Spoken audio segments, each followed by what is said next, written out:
Welcome to Fat Man on Batman. I'm Marc Bernardin. That's not Kevin Smith. That is an empty mic because he is still in Canada. But we're going to have a little short talk today about a little film called Batman v Superman, Dawn of Justice. So yeah, don't go anywhere.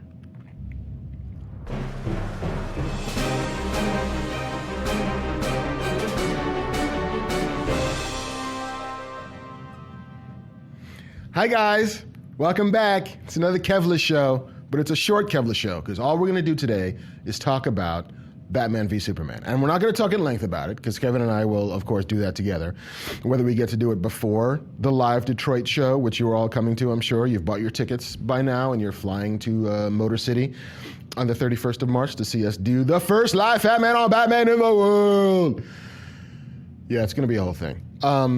So yes, we will talk at length about Batman v Superman then. Right now, I'm going to talk at brief about it now. I saw it last week and have been muzzled by the Warner Brothers draconian security until now.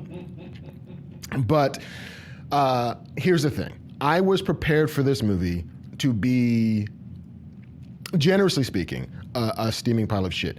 I was not a fan of Man of Steel. I was not a fan of the sort of license that Zack Snyder and Christopher Nolan took with the Superman character. I was not a fan of the blatant 9/11 allegories. I was not a fan of the lack of daylight in a movie about the brightest superhero on the planet. There are pieces of it that I like. There's always pieces of anything that you like. I mean, if you can't find a thing to like in a thing, then you're not trying hard enough.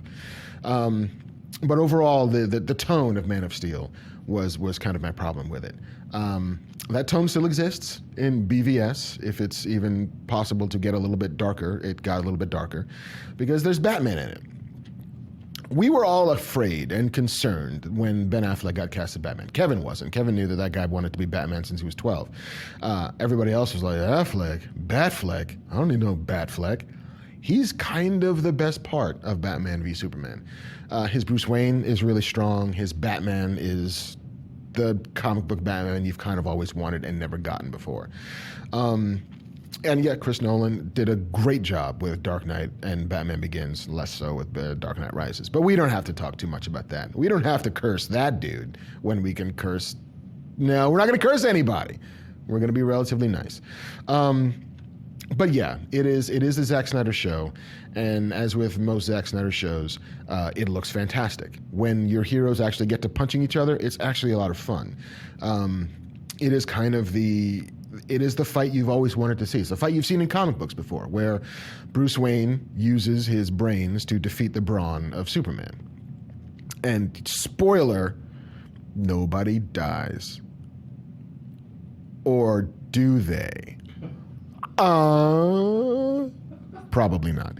But yeah, like it takes too long to get going. The movie's too long. It's 2.5 hours, and you don't need a half hour of that 2.5 hours. Nobody needs to see the Bruce Wayne Batman origin story ever again.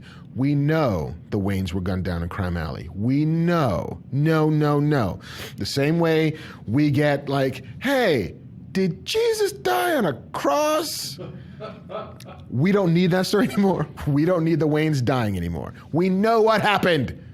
Everybody knows what happened. Stop it. Yeah.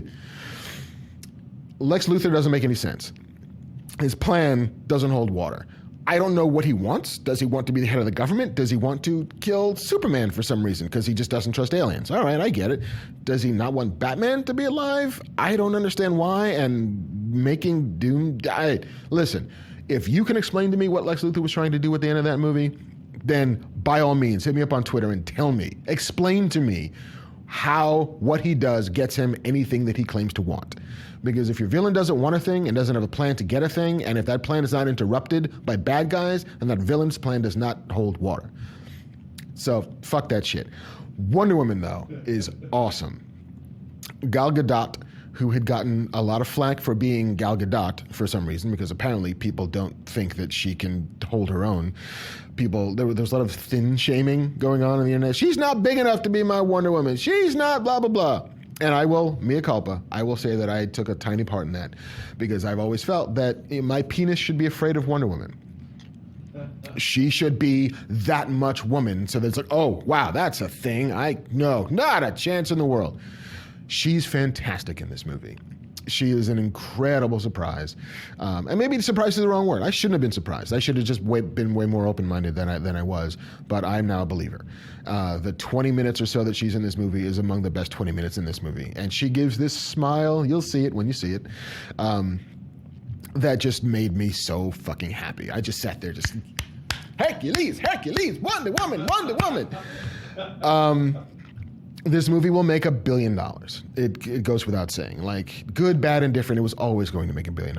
It would have to have been literally a blank screen for it not to do as well as it's going to do at the box office. But, my fear is that now there has to be a Flash movie that looks like this. There has to be a Cyborg movie that looks like this. There has to be an Aquaman movie. And I don't even want an Aquaman movie, but it's going to look like this. And I know it's going to look like this because... spoiler, not spoiler, they introduce all of those characters in this movie in the most ham-fisted way possible. There is no grace in the way this movie tells a story. There's no deftness with which it tries to impart its themes. But for all of that, I liked it more than I thought I would. For all of that, there was parts of that movie where I'm just like, you know what? Good on you, guys. Like, you delivered unto me what I think a Batman vs. Superman fight should look like, even though there's no godly reason why they should actually be fighting. Because, come on, guys. These are apparently like a brilliant billionaire who invents a bunch of shit and a reporter who knows some stuff about the world who should be able to have a conversation to resolve their differences that doesn't have to result in punching each other in the face a lot. But, there's a V in the middle of that title, so apparently there needs to be a V in that movie. So yeah, listen, that's it. Kevin and I will go on at length about it on stage, which will then be podcasted for your oral pleasure. But for now, that's it. Quick take. I'm in. I'm out. Batman. I got to go do a job. Listen, guys, there's a city that needs saving, and it's not going to save itself. So I got to go. But listen, I've been Marc Bernardin. This has been a micro episode of Batman with Fat Man on Batman and Fat Man. It's Fat Man v. Batman. What? We did a thing! All right, so yes, we will see you soon. Same fat time, same fat channel. Marc Bernardin, at Marc Bernardin on Twitter. www.youtube.com/Kevin Smith. Peace!